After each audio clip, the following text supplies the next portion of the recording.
আসসালামু আলাইকুম। আশা করি সকলেই ভালো আছেন। প্রিয় চাকরিপ্রত্যাশী ভাই বোনেরা, দ্রুত ২,৫০০ এর বেশি কনস্টেবল নিয়োগ দিবে সরকার স্বরাষ্ট্রমন্ত্রী। তো এইটা সম্পর্কে বিজ্ঞপ্তিটা সম্পর্কে আমি আপনাদেরকে দেখাবো এবং বুঝিয়ে দেওয়ার চেষ্টা করব।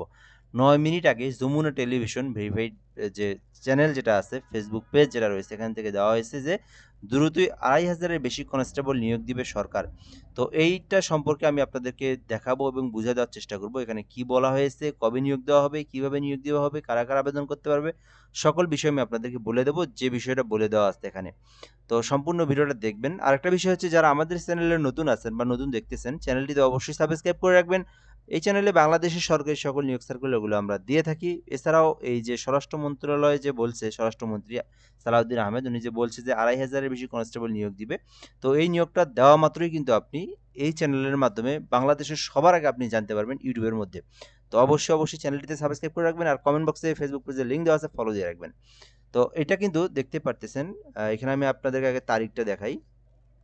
২৩শে ফেব্রুয়ারি ৩:৪৩ অর্থাৎ ৩ মিনিট ৮ মিনিট ৯ মিনিট আগে কিন্তু এটা দেওয়া হয়েছে বা উনি কিন্তু সংবাদ সম্মেলনে এটা বলেছে যে দ্রুতই ২,৫০০ এর বেশি কনস্টেবল নিয়োগ দিবে সরকার স্বরাষ্ট্রমন্ত্রী।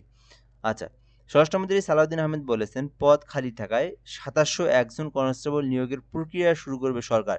সোমবার ২৩শে ফেব্রুয়ারি সচিবালয়ের বিভিন্ন বাহিনীর প্রধানের সঙ্গে বা সাথে বৈঠক শেষে সাংবাদিকদের একথা তিনি বলেন।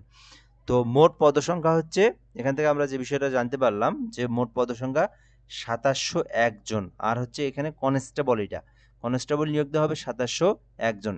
আচ্ছা, এটা কবে নিয়োগ দেওয়া হবে, এটা কবে থেকে শুরু হবে? তো উনি বলতেছে যে নিয়োগের প্রক্রিয়াটা শুরু করবে সরকার, সেটা কিন্তু খুবই দ্রুতই শুরু করবে, যেটা কিন্তু অলরেডি সচিবালয়ের বিভিন্ন বাহিনীর সঙ্গে এই বিষয়টা নিয়ে কথা বলেছেন বা বৈঠক করেছেন। আচ্ছা, স্বরাষ্ট্রমন্ত্রী বলেন যাচাই বাছাই করে পুলিশ, এসপি, ওসি বদলি করতে হয়। লটারির মাধ্যমে অন্তর্বর্তী সরকার দিয়েছিল, সেটিও ঠিক ছিল না। এভাবে বদলি যথাযথ হয় না। যেসব জায়গায় যোগ্যদের বসানো হবে ফেসিবাদী আচ্ছা, এগুলো আমরা না দেখি এখানে। তো এখান থেকে যে বিষয়টা বলা আছে যে এই যে পুলিশের যে বিষয়টা সার্কুলারটা, তো এই সার্কুলারটা কিন্তু দ্রুতই দিবে। এছাড়াও এখানে বেশ কিছু বিষয় বলে দেওয়া আছে, এগুলো আপনারা পরবর্তীতে দেখে নিন। বা এই সার্কুলারের যে বা এই বিজ্ঞপ্তির যে লিঙ্ক, যেটা এই যে লিঙ্কটা আমি আপনাদেরকে কমেন্ট বক্সে দিয়ে রাখতেছি, আপনারা এটা পড়ে নিন বা পড়ে দেখিয়েন। তবে এখান থেকে এই বিষয়টি যে শিওর যে সার্কুলারটা অতি দ্রুতই অল্প কিছুদিনের মধ্যেই পাবেন আপনারা। তো সার্কুলার দেওয়ার পরে আপনারা অবশ্যই আবেদন করবেন। আর এর মধ্যে আপনাদের যে ফিটনেস, শারীরিক ফিটনেস, এটা আপনারা ঠিকঠাক রাখেন। সার্কুলার দেওয়ার পরে কিন্তু খুব দ্রুত সময়ের মধ্যেই নিয়োগ প্রক্রিয়াটাও শুরু হবে।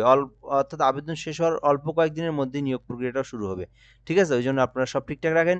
সার্কুলার দিলে আমি আপনাদেরকে জানাবো। তো আবারও বলে রাখলাম যে যারা আমাদের চ্যানেলে নতুন দেখতেছেন ভিডিওটা, চ্যানেলটিতে অবশ্যই সাবস্ক্রাইব করে রাখবেন। ভালো থাকবেন। আসসালামু আলাইকুম।